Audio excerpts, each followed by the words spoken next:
Profetas y Reyes, capítulo 44.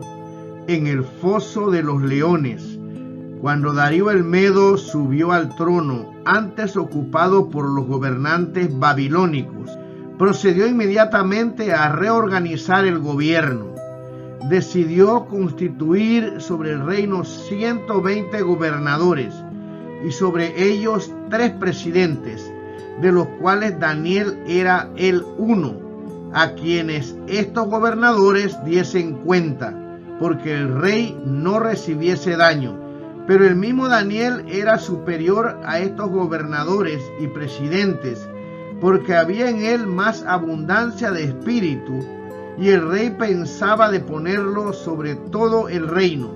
Los honores otorgados a Daniel despertaron los celos de los principales del reino y buscaron ocasión de quejarse contra él, pero no pudieron hallar motivo para ello, porque él era fiel y ningún vicio ni falta fue en él hallado. La conducta intachable de Daniel excitó aún más los celos de sus enemigos.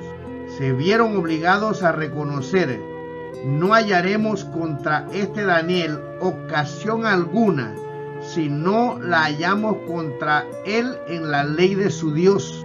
Por lo tanto, los presidentes y príncipes, consultándose, idearon un plan por el cual esperaban lograr la destrucción del profeta. Resolvieron pedir al rey que firmase un decreto que ellos iban a preparar, en el cual se prohibiría a cualquier persona del reino que por 30 días pidiese algo a Dios o a los hombres, excepto al rey Darío. La violación de este decreto se castigaría arrojando al culpable en el foso de los leones. Por consiguiente, los príncipes prepararon un decreto tal y lo presentaron a Darío para que lo firmara. Apelando a su vanidad, le convencieron de que el cumplimiento de este edicto acrecentaría grandemente su honor y autoridad. Como no conocía el propósito sutil de los príncipes, el rey no discernió la animosidad que había en el decreto y, cediendo a sus adulaciones, lo firmó. Los enemigos de Daniel salieron de la presencia de Darío regocijándose por la trampa que estaba ahora bien preparada para el siervo de Jehová. En la conspiración así tramada, Satanás había desempeñado un papel importante. El profeta ocupaba un puesto de mucha autoridad en el reino, y los malos ángeles temían que su influencia debilitase el dominio que ejercían sobre sus gobernantes. Esos agentes satánicos eran los que habían movido los príncipes a envidia, eran los que habían inspirado el plan para destruir a Daniel, y los príncipes, prestándose a ser instrumentos del mal, lo pusieron en práctica.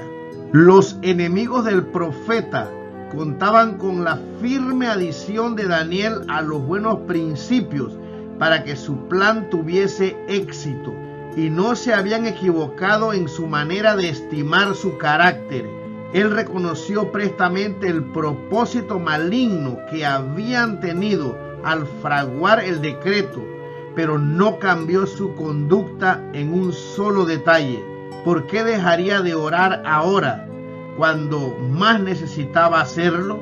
Antes renunciaría a la vida misma que a la esperanza de ayuda que hallaba en Dios. Cumplía con calma sus deberes como presidente de los príncipes, y a la hora de la oración entraba en su cámara y, con las ventanas abiertas hacia Jerusalén, según su costumbre, ofrecía su petición al Dios del cielo. No procuraba ocultar su acto, aunque conocía muy bien las consecuencias que tendría su fidelidad a Dios. Su ánimo no vaciló. No permitiría que aquellos que maquinaban su ruina pudieran ver siquiera la menor apariencia de que su relación con el cielo se hubiese cortado. En todos los casos en los cuales el rey tuviese derecho a ordenar, Daniel le obedecía, pero ni el rey ni su decreto podían desviarle de su lealtad al Rey de Reyes. Así declaró el profeta con osadía serena y humilde, que ninguna potencia terrenal tiene derecho a interponerse entre el alma y Dios. Rodeado de idólatras, atestiguó fielmente esta verdad. Su adhesión indómita a lo recto fue una luz que brilló en las tinieblas morales de aquella corte pagana. Daniel se destaca hoy ante el mundo como digno ejemplo de intrepidez y fidelidad cristianas. Durante todo un día los príncipes vigilaron a Daniel. 3 veces le vieron ir a su cámara y 3 veces oyeron su voz elevarse en ferviente intercesión para con Dios. A la mañana siguiente presentaron su queja al rey. Daniel, su estadista más honrado y fiel, había desafiado el decreto real. Recordaron al rey: no has confirmado edicto que cualquiera que pidiera a cualquier dios u hombre en el espacio de 30 días, excepto a ti, oh rey, fuese echado en el foso de los leones? Verdad es, contestó el rey, conforme a la ley de Media y de Persia, la cual no se abroga. Triunfantemente informaron entonces a Darío acerca de la conducta de su consejero de más confianza. Clamaron: Daniel, que es de los hijos de la cautividad de los judíos, no ha hecho cuenta de ti, oh rey, ni del edicto que confirmaste antes 3 veces al día. Hace su petición. Al oír estas palabras, el monarca vio enseguida la trampa que había tendido para su siervo fiel. Vio que no era el celo por la gloria ni el honor del rey, sino los celos contra Daniel, lo que había motivado aquella propuesta de promulgar un decreto real. Pesóle en gran manera por la parte que había tenido en ese mal proceder, y hasta puestas del sol trabajó para librarle. Anticipándose a este esfuerzo de parte del rey, los príncipes le dijeron: sepas, oh rey, que es ley de Media y de Persia, que ningún decreto u ordenanza que el rey confirme puede mudarse, aunque promulgado con precipitación. El decreto era inalterable y debía cumplirse. Entonces el rey mandó y trajeron a Daniel y echáronle en el foso de los leones. Y hablando el rey dijo a Daniel: el Dios tuyo, a quien tú continuamente sirves, él te libre. Se puso una piedra en la entrada del foso y el rey mismo la selló con su anillo y con el anillo de sus príncipes, porque el acuerdo acerca de Daniel no se mudase. Fuese luego el rey a su palacio y acostóse, ayunó, ni instrumentos de música fueron traídos delante de él, y se le fue el sueño. Dios no impidió a los enemigos de Daniel que le echasen al foso de los leones. Permitió que hasta allí cumpliesen su propósito los malos ángeles y los hombres impíos, pero lo hizo para recalcar tanto más la liberación de su siervo y para que la derrota de los enemigos de la verdad y de la justicia fuese más completa. Ciertamente la ira del hombre te acarreará alabanza. Salmo 76, versículo 10, había testificado el salmista. Mediante el valor de un solo hombre que prefirió seguir la justicia antes que las conveniencias, Satanás iba a quedar derrotado y el nombre de Dios iba a ser ensalzado y honrado. Temprano por la mañana siguiente, el rey Darío se dirigió apresuradamente al foso, llamó a voces a Daniel con voz triste y dijo: Daniel, siervo del Dios viviente, ¿El Dios tuyo, a quien tú continuamente sirves, te ha podido librar de los leones? La voz del profeta contestó: oh rey, para siempre vive.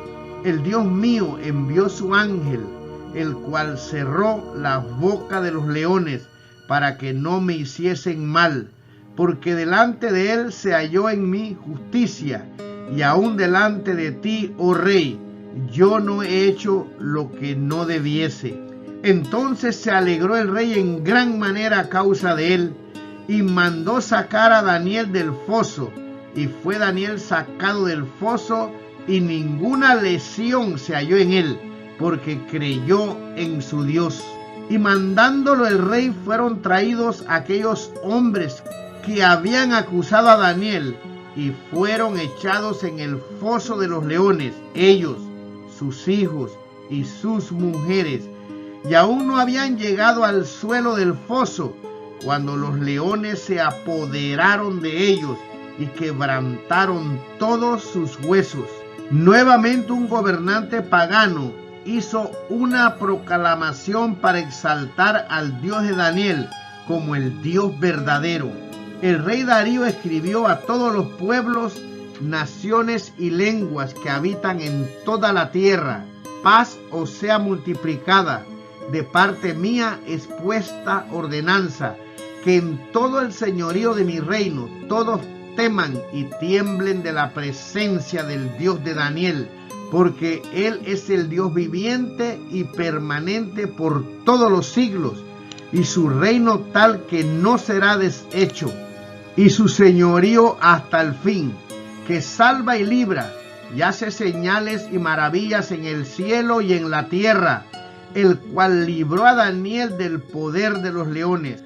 La perversa oposición que el siervo de Dios había arrostrado quedó completamente quebrantada.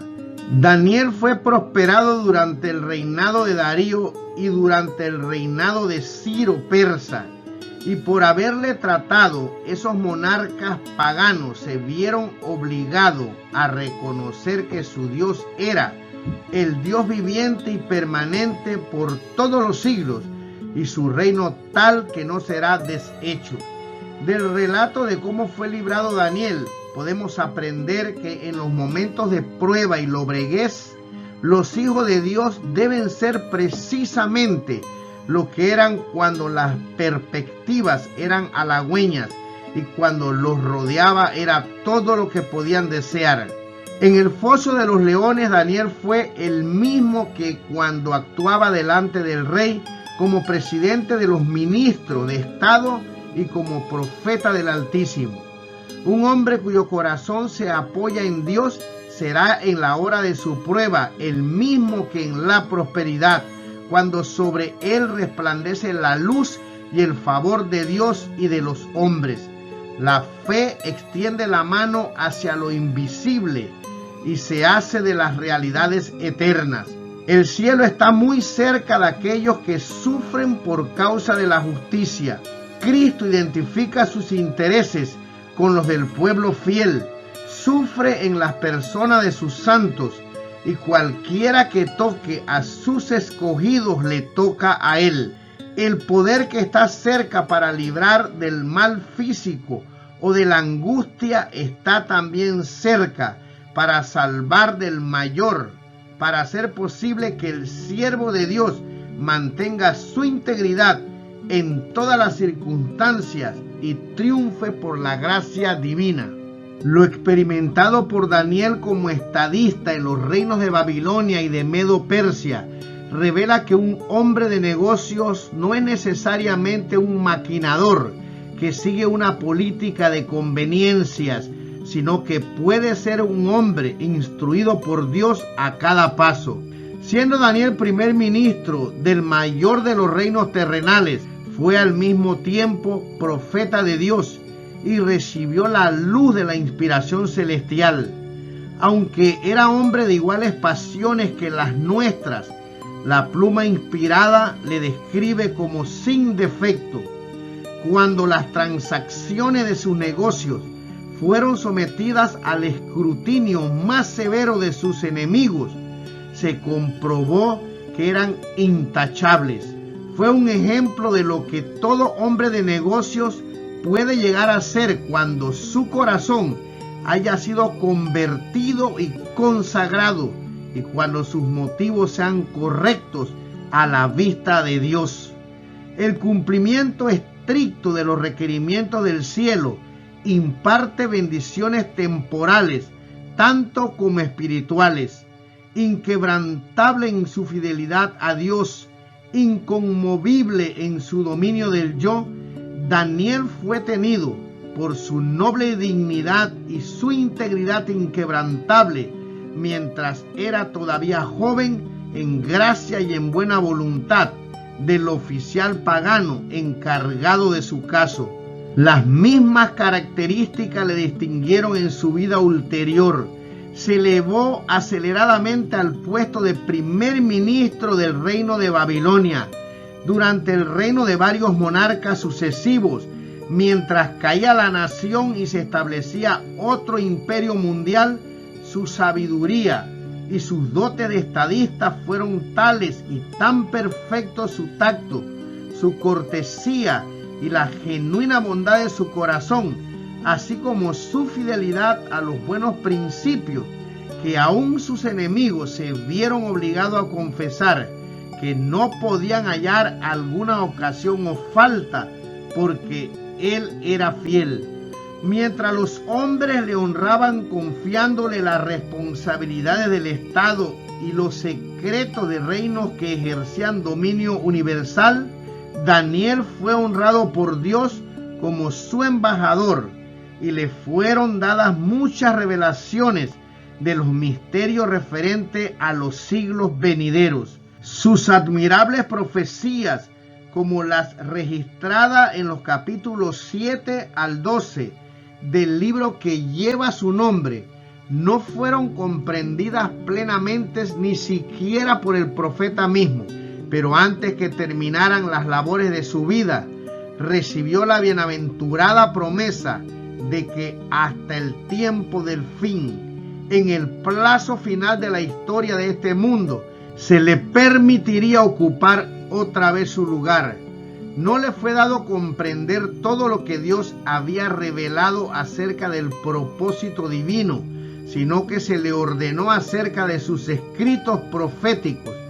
Tú, empero, Daniel, cierra las palabras y sella el libro, pues esos escritos debían quedar sellados hasta el tiempo del fin. Las indicaciones adicionales que el ángel dio al fiel mensajero de Jehová fueron: anda, Daniel, que estas palabras están cerradas y selladas hasta el tiempo del cumplimiento, y tú irás al fin y reposarás y te levantarás en tu suerte al fin de los días. Daniel capítulo 12, versículo 4, 9 y 13. A medida que nos acercamos al término de la historia de este mundo, las profecías registradas por Daniel exigen nuestra atención especial, puesto que se relacionan con el tiempo mismo en que estamos viviendo. Con ellas deben vincularse las enseñanzas del último libro del Nuevo Testamento. Satanás ha inducido a muchos a creer que las porciones proféticas de los escritos de Daniel y de Juan el Revelador no pueden comprenderse, pero se ha prometido claramente que una bendición especial acompañará el estudio de esas profecías. Entenderán los entendidos. Daniel 12:10. Fue dicho acerca de las visiones de Daniel, cuyos sellos iban a ser quitados en los últimos días, y acerca de la revelación que Cristo dio a su siervo Juan para guiar al pueblo de Dios a través de los siglos. Se prometió: bienaventurado el que lee y los que oyen las palabras de esta profecía y guardan las cosas en ella escritas. Apocalipsis 1, versículo 3. Del nacimiento y de la caída de las naciones, según resaltan en los libros de Daniel y Apocalipsis, necesitamos aprender cuán vana es la gloria y la pompa mundanal. Babilonia, con todo su poder y magnificencia, cuyo parangón nuestro mundo no ha vuelto a contemplar. Un poder y magnificencia que la gente de aquel tiempo creía estables y duraderos, se desvaneció, y cuán completamente pereció como la flor de la hierba. Santiago 1, versículo 10. Así perecieron el reino medo-persa y los imperios de Grecia y de Roma. Y así perece todo lo que no está fundado en Dios. Solo puede perdurar lo que se vincula con su propósito y expresa su carácter. Sus principios son lo único firme que conoce nuestro mundo. Un estudio cuidadoso de cómo se cumple el propósito de Dios en la historia de las naciones y en la revelación de las cosas venideras nos ayudará a estimar en su verdadero valor las cosas que se ven y las que no se ven, y a comprender cuál es el verdadero objeto de la vida. Considerando así las cosas de este tiempo a la luz de la eternidad, podremos, como Daniel y sus compañeros, vivir por lo que es verdadero, noble y perdurable. Y al aprender en esta vida a reconocer los principios del reino de nuestro Señor y Salvador, el reino bienaventurado que ha de durar para siempre, podemos ser preparados para entrar con Él a poseerlo cuando venga.